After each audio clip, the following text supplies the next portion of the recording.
The quiet, upscale neighborhood of Setagaya, Japan was forever changed on December 30th, 2000.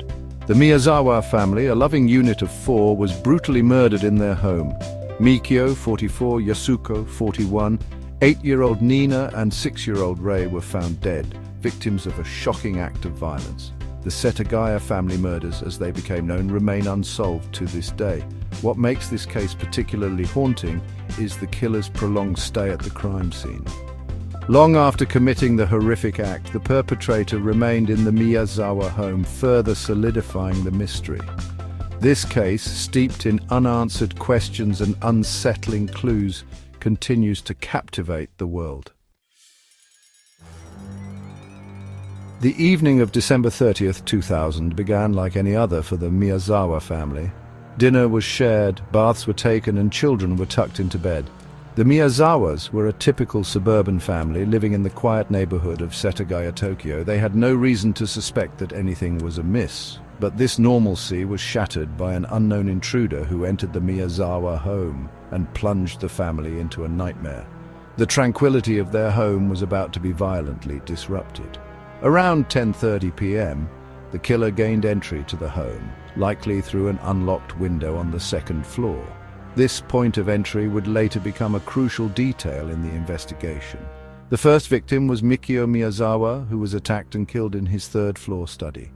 Mikio was known to be a hard-working man, often spending late hours in his study. The killer then made his way to the second floor, where he confronted and murdered Yasuko. Yasuko, a devoted mother, tried to protect her children but was overpowered. The children, Niina and Rei, were likely awakened by the sounds of the attack and met their tragic fate soon after. The innocence of their childhood was brutally cut short. The killer then remained in the home for several hours, a chilling detail that has come to define the Setagaya family murders. This prolonged presence added an even more sinister layer to the already horrifying crime. The Setagaya crime scene was a treasure trove of evidence, yet it has yielded no arrests. Despite the extensive investigation, the case remains unsolved, leaving the community in a state of unease. The killer left behind fingerprints, DNA, and even personal belongings, including a hat, a scarf, and a bag containing traces of sand. These items paint a vivid picture of the suspect's presence. Despite this wealth of forensic material, the perpetrator remains unidentified.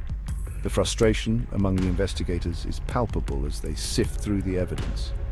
One of the most compelling pieces of evidence is the killer's blood type, which was found at the scene. This crucial detail could have been the key to solving the case. While this information has been checked against thousands of individuals, no match has been found. The exhaustive search continues, with each lead being meticulously followed. The killer's prolonged presence is further evidenced by his actions within the house. He seemed to have made himself at home, moving through the space with a disturbing sense of ease. He not only consumed food and used the family computer, but also left traces of himself throughout the home. These actions suggest a chilling level of comfort and familiarity. Perhaps the most unsettling piece of evidence is the killer's decision to defecate in the family toilet and leave without flushing. This act of defiance adds a deeply personal and disturbing element to the crime. The killer's motive remains a mystery, adding another layer of complexity to the Setagaya case. The brutality of the murders, coupled with the lack of an obvious motive, has led to a multitude of theories. Some speculate the murders were a robbery gone wrong, while others believe the killer harbored a personal grudge against the Miyazawa family. The killer's prolonged presence further complicates the question of motive. Was it a matter of necessity, a desperate attempt to avoid detection, or was it something more sinister? While the Setagaya killer's identity remains unknown, his actions offer a glimpse into his psyche, revealing a complex and disturbed individual. Criminal profilers have constructed a psychological profile based on the available evidence, piecing together the fragments of his behavior and choices. The killer's choice of weapon, a sashimi knife taken from the Miyazawa kitchen, suggests a degree of impulsivity, yet also a chilling familiarity with the household. The brutality of the murders, particularly the multiple stab wounds inflicted on each victim, points to a rage-fueled attack, driven by intense emotions. The killer's prolonged presence, however, suggests a level of premeditation and planning, indicating he was not in a rush to leave the scene. The killer's decision to leave behind personal belongings, including items that could easily identify him, is particularly perplexing, adding to the mystery. This seemingly careless act could be interpreted as a sign of arrogance, a belief that he would never be caught, or perhaps a taunt to the authorities.